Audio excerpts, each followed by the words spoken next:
Madame, Monsieur, bonsoir, je suis très heureuse de vous retrouver. Pour commencer cette nouvelle édition, je vous rappelle combien je compte sur vous pour le succès de cette émission. Alors pensez à prendre une toute petite seconde pour cliquer sur le pouce en l'air. Grâce à ce petit geste, vous nous aidez à diffuser toutes nos vidéos.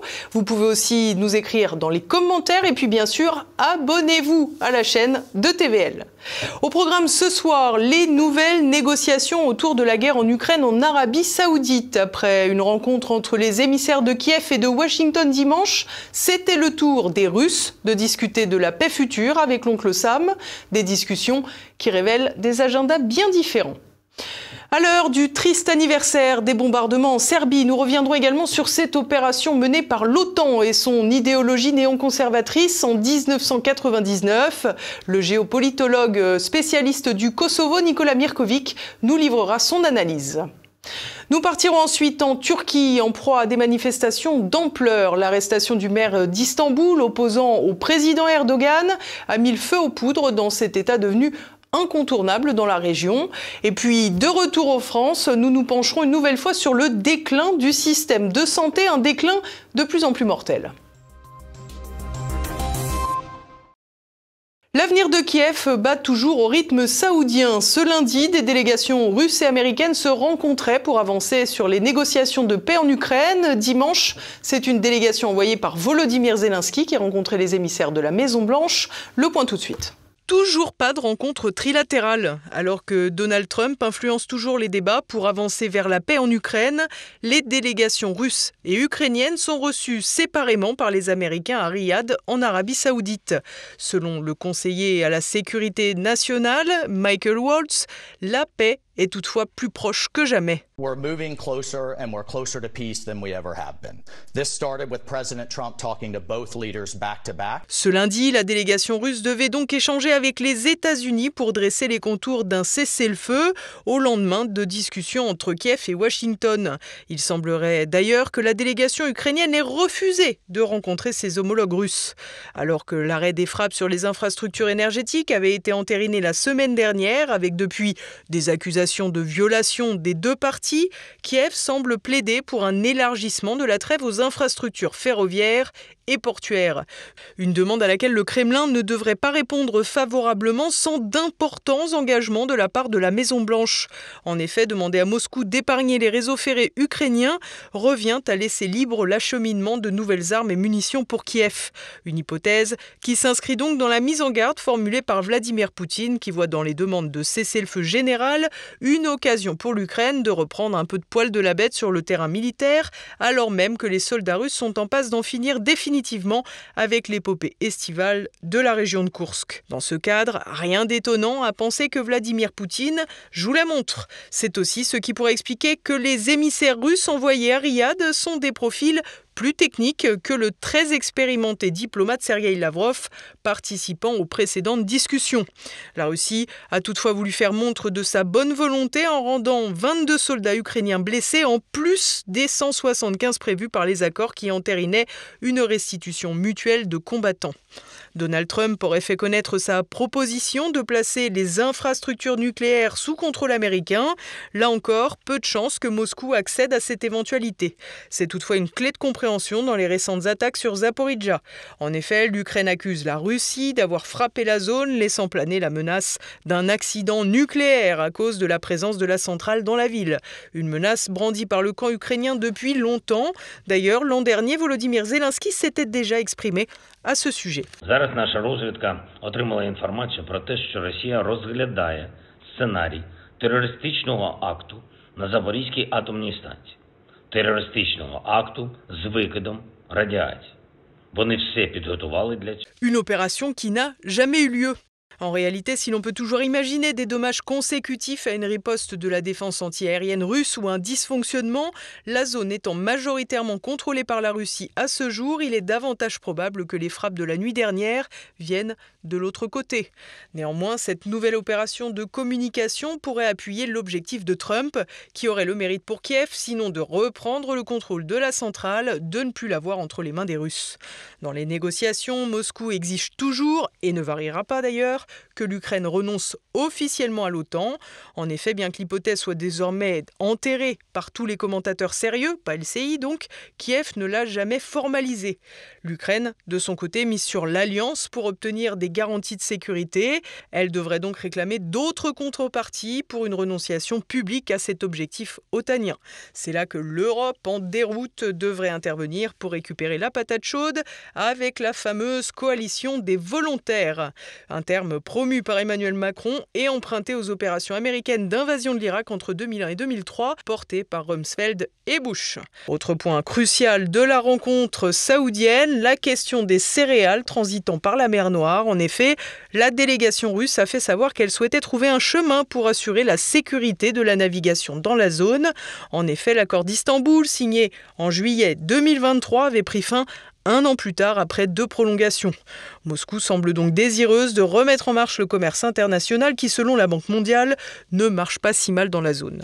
Tout indique donc que ces nouvelles négociations en Arabie Saoudite ne produiront pas de réel bond en avant pour la paix. Chaque partie suit son agenda. Le plus serré reste incontestablement celui de Donald Trump qui veut en finir rapidement pour se recentrer sur ses questions intérieures. A l'inverse, Vladimir Poutine a l'avantage sur le terrain militaire, a le temps d'avancer pas à pas.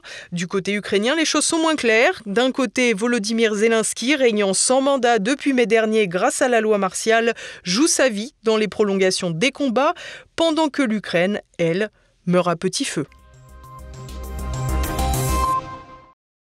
C'est un bien sinistre anniversaire. Le 24 mars 1999, la Serbie était massivement bombardée par l'OTAN, victime de l'impérialisme américain.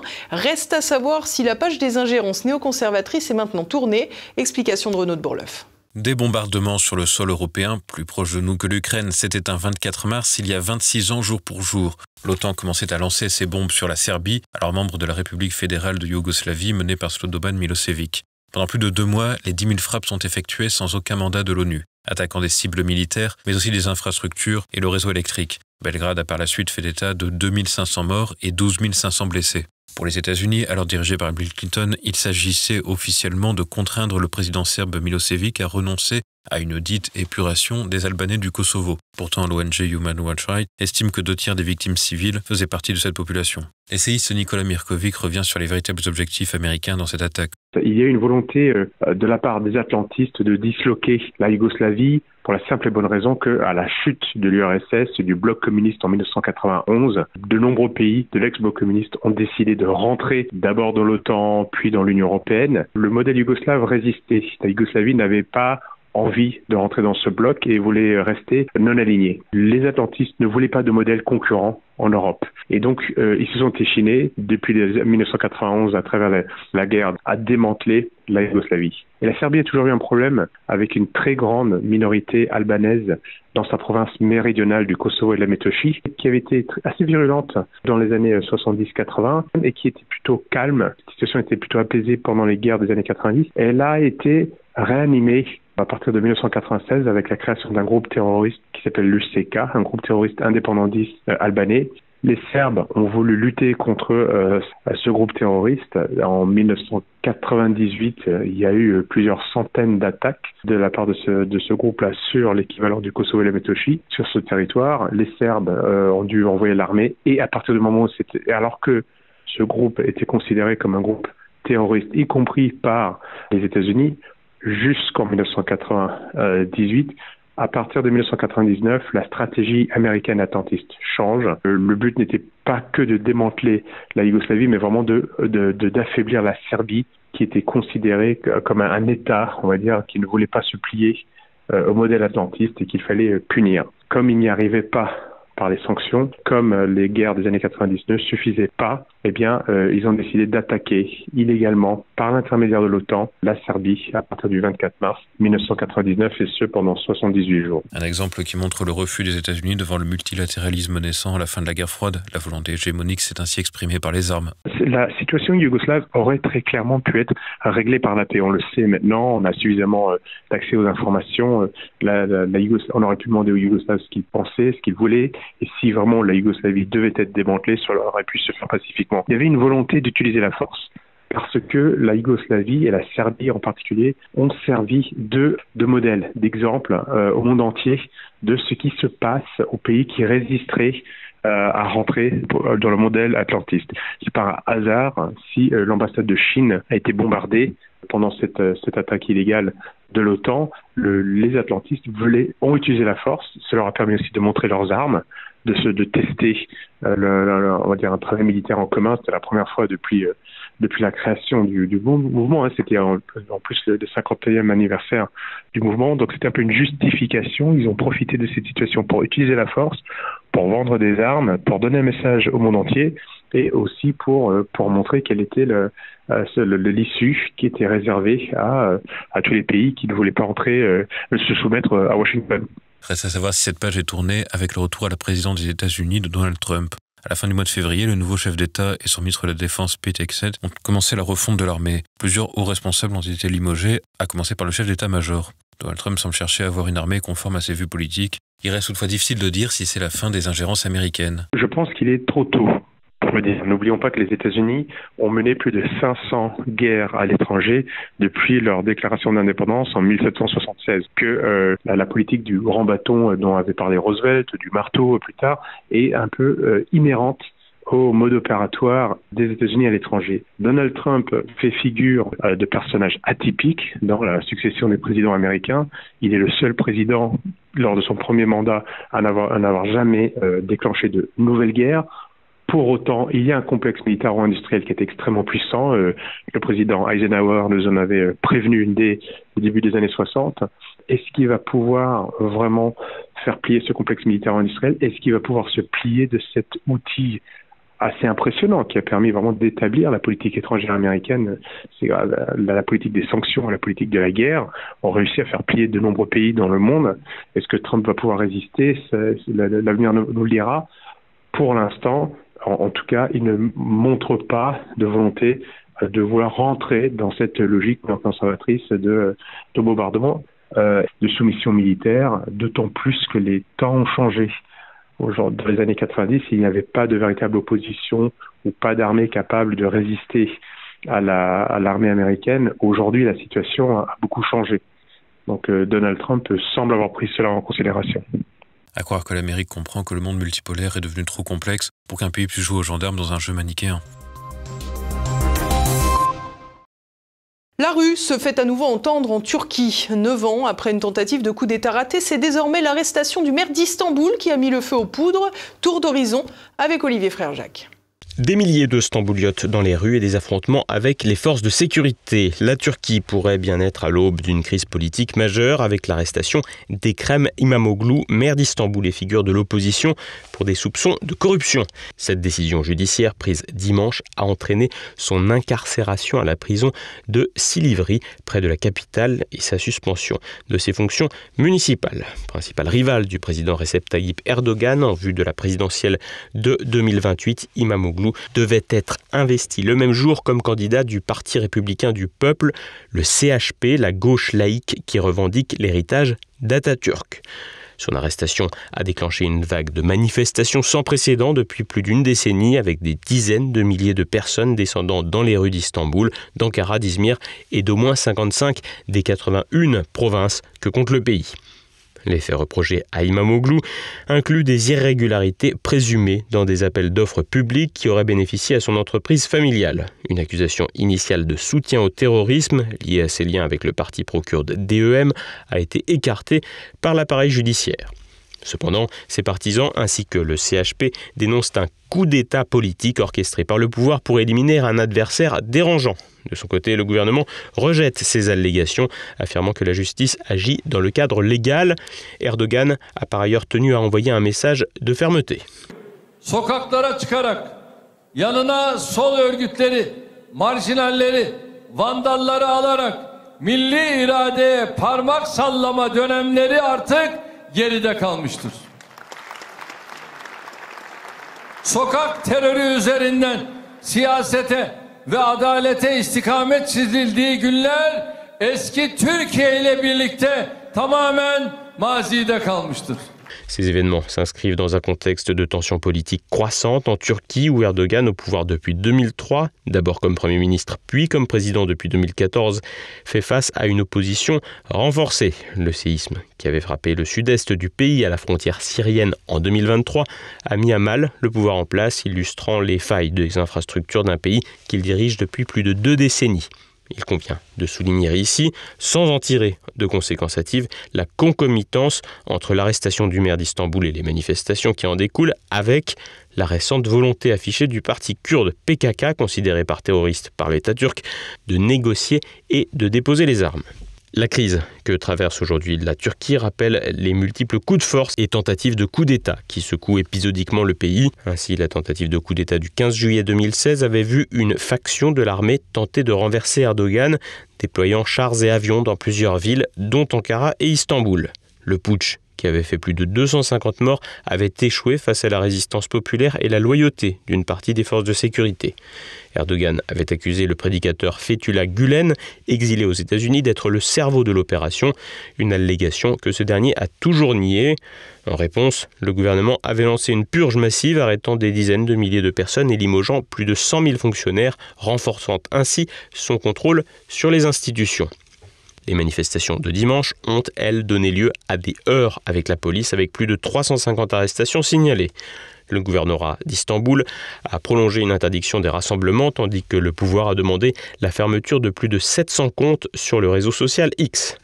Au niveau international, la France et d'autres pays européens ont exprimé leur profonde préoccupation, appelant la Turquie à respecter ses engagements au sein du Conseil de l'Europe. Rappelons par ailleurs que la Turquie occupe toujours la moitié d'un État de l'Union européenne, à savoir Chypre.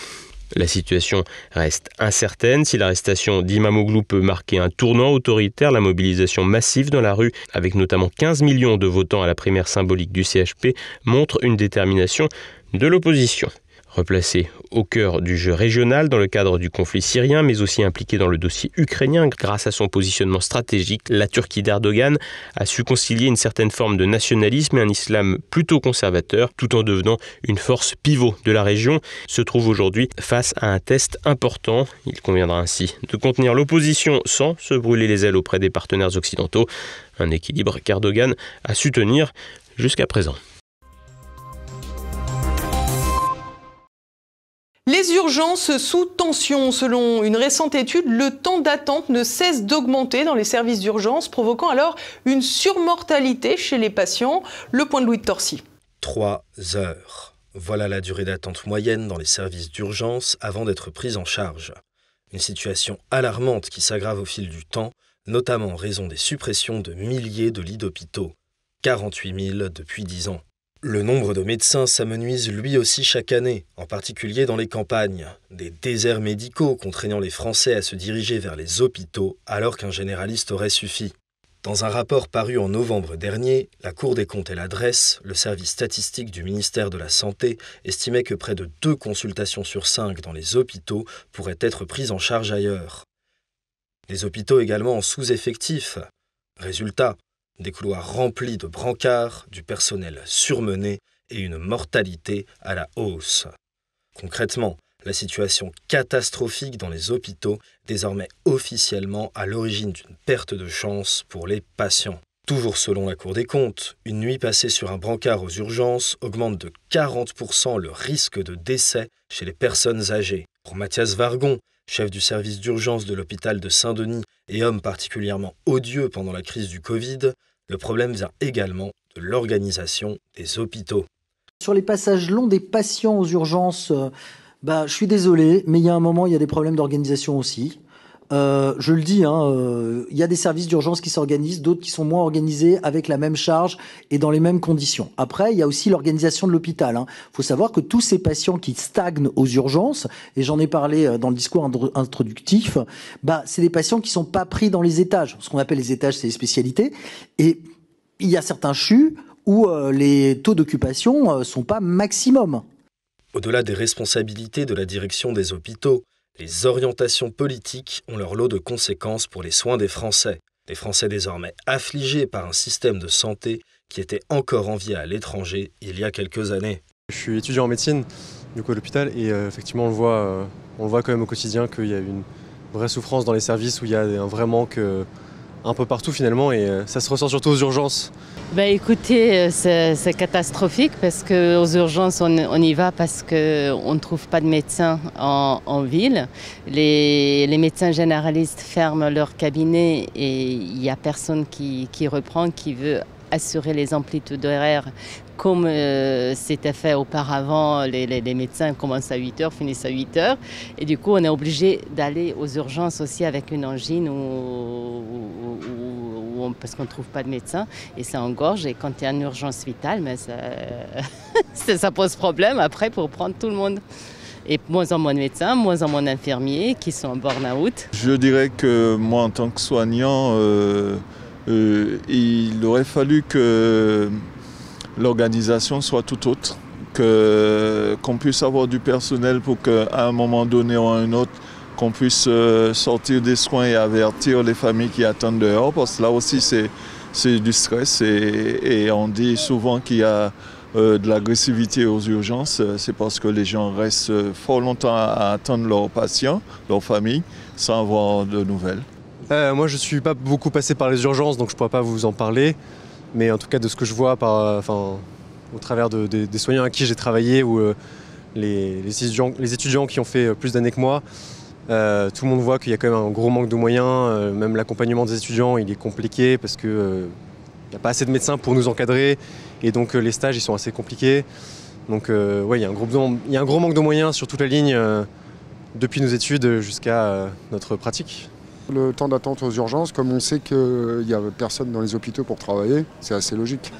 Et comme il y a moins de médecins, les gens ils vont pour un bobo directement aux urgences. J'ai été aux urgences effectivement avec mon fils, on a attendu 3 heures. C'est pas satisfaisant, mais c'est mieux que dans d'autres pays. La dernière fois, c'était même pas moi aux urgences, c'était mon mari qui était très très malade. Et il est resté, on est arrivé vers 6h du soir, donc 18h, et il est resté jusqu'à 3h du matin. Avant d'être pris en charge ? Ouais. L'interne que j'ai vue, qui était de garde, elle avait l'air fatiguée, ouais. Effectivement, elle était toute seule. Donc ça, c'est des choses qui ne manquent pas, quoi. On voit qu'elle n'était pas... je lui ai demandé en partant, il était minuit, elle m'a dit « je vous appelle à 8h ». Je lui ai dit comme un... Enfin bon, je lui ai dit vous dormez pas. Bon, elle a un peu souri, mais ouais, effectivement, elle n'allait pas dormir, elle est toute seule. On peut avoir une infirmière qui s'occupe de nombre de groupes de patients énormes, on va dire 20 à 30, même fois 50 patients à la fois. Et dans les couloirs, on retrouve beaucoup de personnes qui ne sont pas prises en charge correctement parce qu'il manque du personnel. Et on part à présent faire un rapide tour de France. François Bayrou, Premier ministre de plus en plus en sursis. Dimanche, le député RN Jean-Philippe Tanguy a remis sur la table la question de la motion de censure. Donc ce cynisme de M. Bayrou, à mon avis, devrait être retourné contre lui-même. En tout cas, pour ce qui est de la censure, pour ne pas répondre à votre question, ce qui est vrai, c'est que les sujets s'accumulent. Parmi les sujets en question, Jean-Philippe Tanguy évoque la politique énergétique. François Bayrou envisagerait d'établir la programmation pluriannuelle de l'énergie par décret plutôt que par une loi, contournant ainsi le vote des parlementaires. Les débats sur le nucléaire, l'éolien ou le solaire seraient ainsi évacués, malgré leur importance tant pour le fonctionnement des entreprises que pour les factures des particuliers. Par ailleurs, Jean-Philippe Tanguy affirmait que la question des retraites ne serait pas une ligne rouge pour le choix de la censure. Avec 123 députés, le RN pourrait ainsi faire pencher la balance, les motions déposées par la gauche n'ayant pas dépassé les 200 voix, alors qu'il faut 289 députés pour faire tomber le gouvernement. Ce lundi, un individu prénommé Mounir est jugé par les assises de la Gironde pour l'assassinat particulièrement violent de son ex-femme Shahinez Daoud. Les faits se sont déroulés le 4 mai 2021 à Mérignac dans l'agglomération de Bordeaux. Ce jour-là, Mounir avait attendu son ex-compagne devant son domicile depuis le matin. Il lui a tiré dans les jambes avant de la brûler vive et de mettre le feu à son domicile. Un voisin septuagénaire avait tenté de la secourir, mais le dénommé Mounir l'en a dissuadé en le braquant avec son arme à feu. Emprisonné depuis à Mont-de-Marsan, l'accusé nie la préméditation. Il affirme avoir voulu confronter son ex-femme pour son infidélité sans avoir voulu la tuer. Une version qui sera difficile à défendre puisqu'il était en possession d'une arme à feu et de liquide inflammable. L'enquête a aussi démontré que Shahinez Daoud avait déjà porté plainte contre son ex-conjoint, plainte mal enregistrée par la police. L'avocat de la famille a lancé une procédure contre l'État pointant un fonctionnement défectueux du service public de la justice qui aurait pu prévenir la mort de la victime. Dimanche, une votation citoyenne était organisée à Paris et était soumise au vote une proposition visant à végétaliser et piétoniser 500 nouvelles rues jardins. Si le pour l'a emporté à 66%, la légitimité du scrutin pose question. En effet, seuls 3,89% du corps électoral parisien se sont exprimés. Les voix éligibles restent aussi à déterminer et le coût moyen estimé est de 500 000 € par rue. De plus, 10% du stationnement de surface sera supprimé, ce qui représente 10 000 places de voiture. La ségrégation continue donc à Paris sous l'égide de David Béliard, adjoint à la mairie chargé des transports et de la transformation de l'espace public. Celui-ci a remporté dimanche la primaire écologiste pour les municipales de 2026. Cependant, les sondages placent pour l'instant le camp macroniste en tête, qu'il soit mené par Rachida Dati ou par l'ex-premier ministre Gabriel Attal. Dans tous les cas, le PS se place deuxième et les écologistes ne seraient que troisième. Une idée nauséabonde pour lutter contre les vols de vélos. À Lyon, une jeune étudiante en chimie a créé un antivol libérant de la putrescine pour dissuader les voleurs de bicyclettes. Ce composé chimique, notamment libéré par les cadavres en putréfaction, provoque une odeur insupportable. Le but est à la fois de repousser les voleurs et d'alerter les passants. Chaque année, entre 400 000 et 580 000 vélos sont volés en France. Alors que la plupart des antivols n'ont plus qu'un effet dissuasif, cette invention voudrait avoir un véritable impact dans un pays où les antivols n'étaient pas utilisés il y a quelques décennies. Baptisé Cactus, cet antivol sera commercialisé l'été prochain pour la modique somme de 260 €. Et on poursuit à présent avec l'actualité internationale. Retour à la maison pour le pape François. Dimanche à Rome, le souverain pontife a quitté la polyclinique Gemelli après 5 semaines d'hospitalisation pour double pneumonie. Avant de quitter sa chambre d'hôpital, il a salué la foule, donnant ainsi sa première apparition publique depuis le 14 février dernier.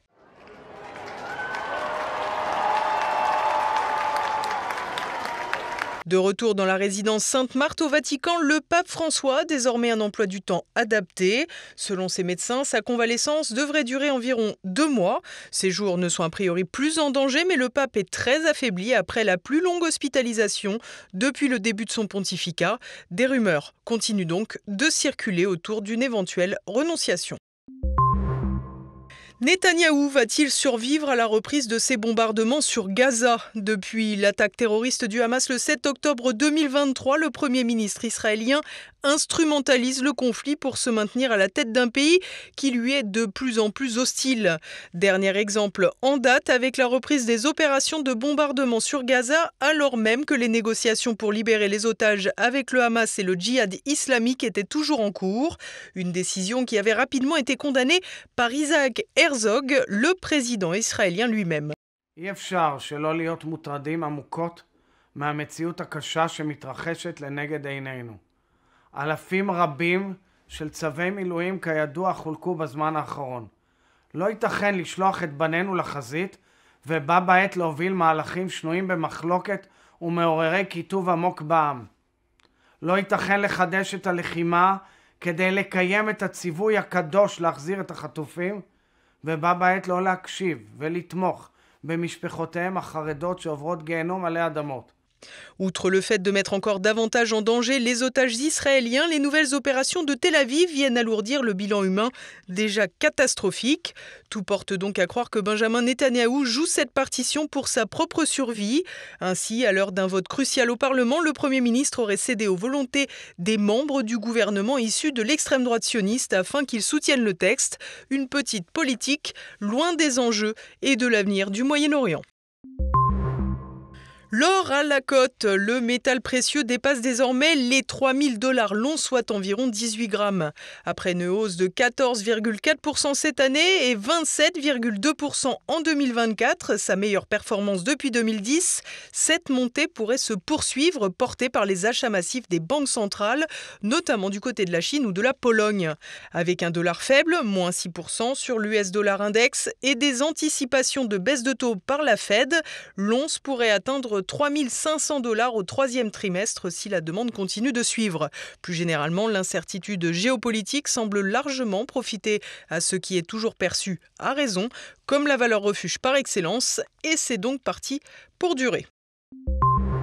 Les élections fixées au Canada. Alors qu'il disposait de plus de 6 mois pour organiser un scrutin législatif, le Premier ministre Mark Carney, successeur de Justin Trudeau, a annoncé dimanche des élections anticipées pour le 28 avril prochain.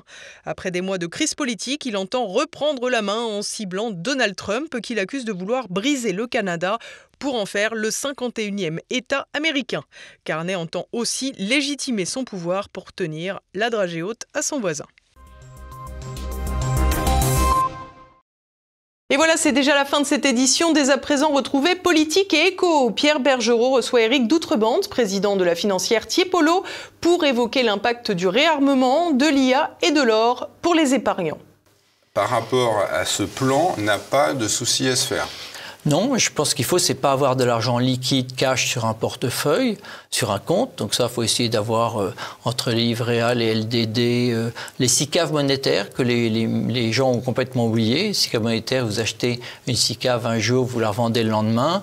Vous n'êtes pas embêté par l'histoire de quinzaine, vous n'êtes pas obligé de le garder 6 mois. Et c'est de l'argent liquide qui aujourd'hui rapporte plus de 3%. Et vous n'avez pas de contraintes. Donc malheureusement, les banquiers ne le conseillent pas beaucoup.